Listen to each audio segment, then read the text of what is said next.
Hey guys, it's Brandon Miniman from PocketNow.com. In this video, we're going to compare the Nexus 7 with the iPad mini. Let's get to it.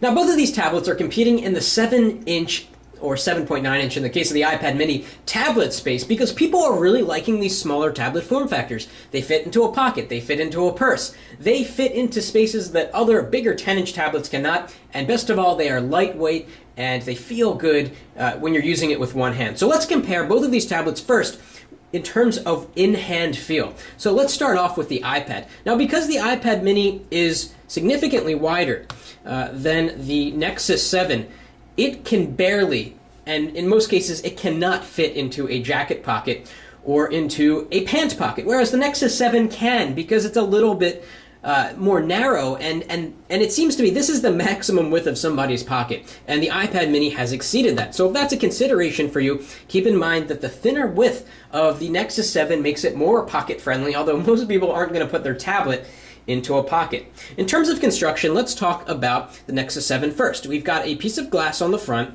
and we've got this dimpled plastic on the back. Some people complain about the plastic, but the truth is the plastic makes it feel durable, and while it's significantly thicker than the iPad mini, it feels so good in the hand because you're wrapping your hands around this soft touch plastic, and it just feels like it was made to be held with one hand. Also, if you've got smallish hands or medium-sized hands like me, you can easily wrap your hand all the way around the Nexus 7, whereas on the iPad mini, it's still possible to do that, but it's a bigger stretch. Now, the iPad mini is made from much higher quality materials. It feels 10 times more high quality than the Nexus 7, but there are some downsides that we'll talk about in a minute. We've got glass and metal, and that's it. There's no plastic on here. Obviously, this is the black version. It's got a nice beveled edge here. Really good attention to detail. The back is a fingerprint magnet, whereas on the Nexus 7, no fingerprints here. So if you like to keep your device clean, you're going to like the Nexus 7, but if you like higher quality materials and you notice it right when you pick it up, the iPad mini is the winner in terms of quality of materials. And in terms of in-hand feel, again, you can hold it with one hand quite easily, but if you try to span your hand all the way across, it just feels a little bit cumbersome. Now, in terms of weight, the Nexus 7 is 340 grams, and the iPad mini is lighter at 308 grams. To be honest, you really can't tell the difference. Both of these devices just feel so good in the hand. I've spent hours trying to figure out which one I prefer, and to be honest, they both have awesome one-hand usability. Now, one thing that the iPad mini does to help with one-hand usability that the Nexus 7 does not is finger rejection. So let's demonstrate that. And this is actually now apparently common to all iOS 6 devices, including the iPhone 5 and iPhone 4S and so forth. So for example, if we unlock the screen here, if you rest your thumb on the screen like so, you can still use it. It ignores that thumb press. On the Nexus 7, no such feature exists. So if I rest my thumb, it recognizes it as a tap and hold, and it does not allow you to do that. That said, the bezel on the Nexus 7 is thicker, so it's easier to hold along the bezel, whereas on the iPad mini you get a thinner bezel, and that's why they added the finger rejection, because you really, unless you have a child-sized thumb or you're a child yourself, you're not going to be able to hold it by this super thin bezel. Now, in terms of specifications, the Nexus 7 definitely looks better on paper. It's got a Tegra 3 quad-core chip with 1 GB of RAM, and it's the same Tegra 3 that powers the HTC One X and many other phones out there like the Asus Transformer Prime. It's not known to be the best performer out there, but it is quad-core, so it does some cool stuff with gaming. Now, the iPad mini has the A5 dual-core chip that is found in the iPad 2. It's got 512 megabytes of RAM, which Apple doesn't want you to think about because they say that the system takes advantage of those 512 megabytes of RAM just fine. And as we're going to see in some speed tests, the iPad mini is no slouch.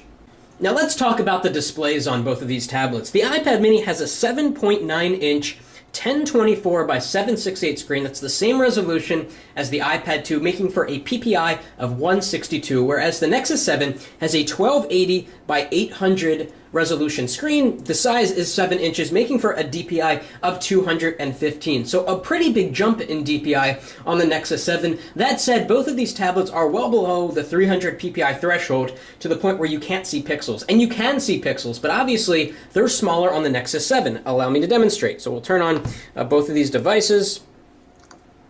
And it's really interesting seeing them side by side. You do get a lot more screen space on the iPad mini, but at the expense of size. It's wider, it's not as pocket friendly, and so forth. So let's take the Chrome icon, for example. We have a Chrome icon on both. I'm going to bring this in as close as possible, and hopefully it focuses. And if you look really closely, you can see pixels, but it's a little bit difficult. If we bring out the iPad mini, and you look at the same icon, it's a bit more grainy. It's significantly more grainy.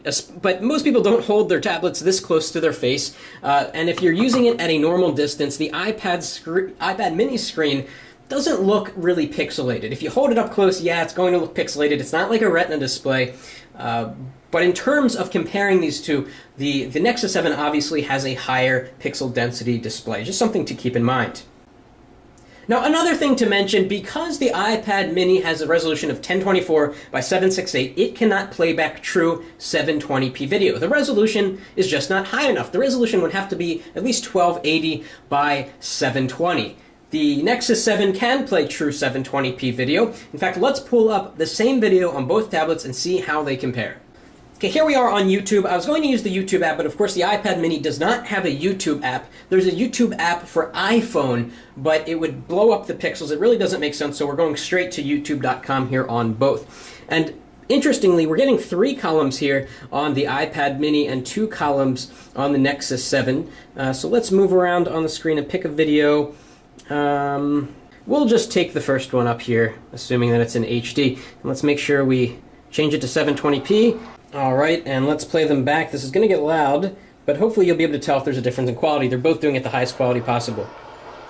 Welcome to the town hall debate where ordinary people talk to the candidates. So here on the iPad mini, you can't go full screen. This is full screen mode on YouTube, whereas on the Nexus 7, it's a bigger picture, but you have the navigation buttons on the bottom. Now, I'm glad that it froze at the same scene here, because this leads me to my next point about the screen, which is color saturation. The color saturation on the iPad mini is far superior to that of the Nexus 7. In fact, when we reviewed the Nexus 7, we said one of the problems with the screen was that it was just so low in color saturation. And so let's do a little bit of a demo. So we're going to go into Google Images here, and we're going to pull up the same image on both. Let's type beach.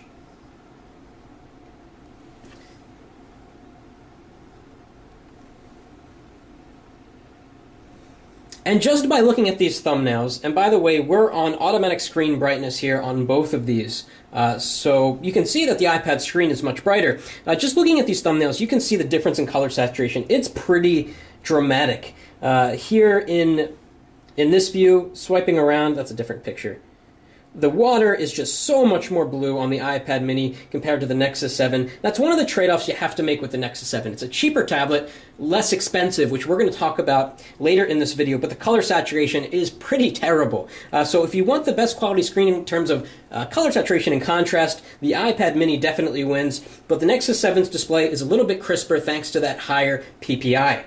Okay, now let's talk about software, and we're going to talk about software in terms of performance and speed, because you already know the difference between iOS and Android. If you want to be able to control your experience as much as possible, Android is there for you. If you want things to just work and you want the best app selection for tablets, iOS is there for you. So let's talk about web browsing performance. Chrome is the default browser built into the Nexus 7 here. It's a great performer, and obviously we have Safari here on the iPad mini. So actually we're going to start at the home screens. I've got some internet shortcuts here to allow me to do a test more quickly. So let's load Pocket now, see which gets there first. 1, 2, 3, go. Both over the same Wi-Fi connection here. And the Nexus 7 finished first. All right, so let's move around on the page. Well, maybe because of an advertisement. So let's move around on the page. Both have very smooth scrolling. Let's see which clears up text more quickly. And again, you can see the difference in color saturation. It's just more richer here, if that's a word. More rich on the iPad mini. So let's zoom in and release, and let's see which faster on the iPad mini clears up. All right, so we've got an embedded YouTube video. Wait for that to finish loading, watching that little circle spinning around. Okay, and we've got the Pocket Now Daily here. Very good show. You should definitely check that out. Let's press play at the same time. See which of these embedded players can bring up the video more quickly. 1, 2, go. Looks like the Nexus 7 won that one. And we turn the volume down here on the Nexus 7. Let's stop the video from playing. Okay, it stopped, and let's go to another screen. We're going to go back here.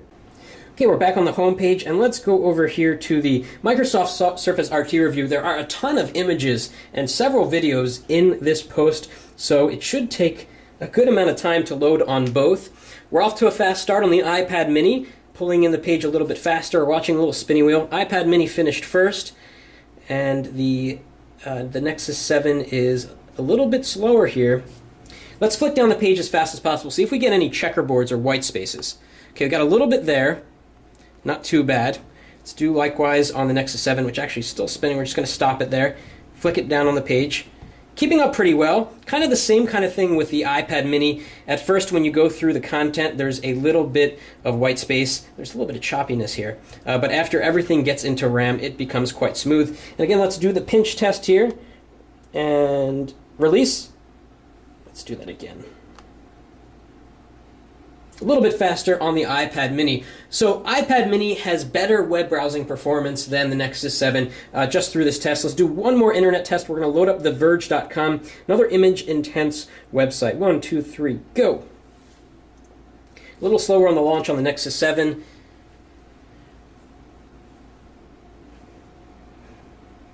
And Nexus 7's actually...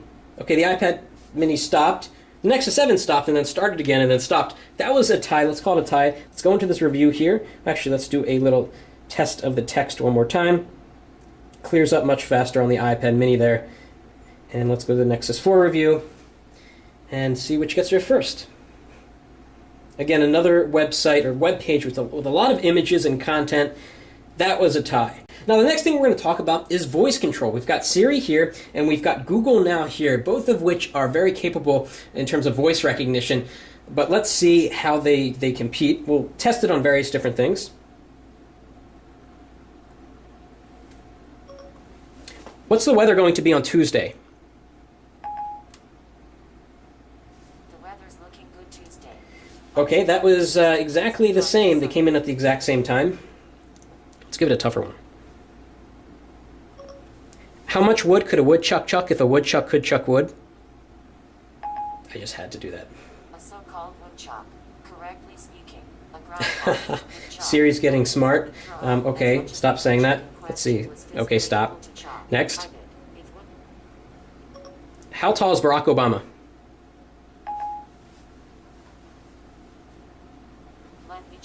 Google Now a little bit faster here, and both of these display beautiful results. Voice recognition has gotten a lot better, much, much better. We get these beautiful results. We get a card here with Barack Obama's height, and in this case we get a little output from Wolfram Alpha that just makes it really nice to just consume some information there. So in terms of voice performance and voice recognition, they are on par.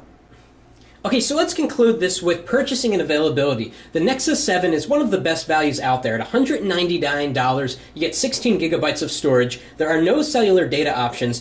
The iPad mini is more expensive. It starts at $329 for 16 gigabytes. There is an LTE option on 3 carriers now, but it's much more expensive. Why is it much more expensive? Well, Apple likes to think that their hardware is more premium, and you can't argue that it is, and whether it fits in your hand better than the Nexus 7 is really very subjective. The Nexus 7's thicker, it is narrower, it feels better in the hand if you've got smaller hands, but you just can't beat the amazing build quality of the iPad mini. Now, another consideration here, and another reason why I think Apple prices the iPad mini so high, is app selection. The app selection for tablets and iOS is second to none. There are hundreds of thousands of really high-quality tablet apps. There still isn't a proper tablet Twitter app for Android, which is unfortunate. So if you want the best app selection, that's the premium that you're going to pay for the iPad mini. But the Nexus 7 is a fantastic value at $199 or $249 if you want the 32 gigabyte model. So these are two very, very good tablets. It just matters on sort of the kind of ecosystem you want to buy into, the options that you want to have in terms of apps, the options you want to have in terms of customizability, both of these tablets will make you very happy. They're extremely capable, and they're both highly recommended. If you like this video, please give us a thumbs up, and more importantly, let us know what you think about how these two tablets compare. That's it for now.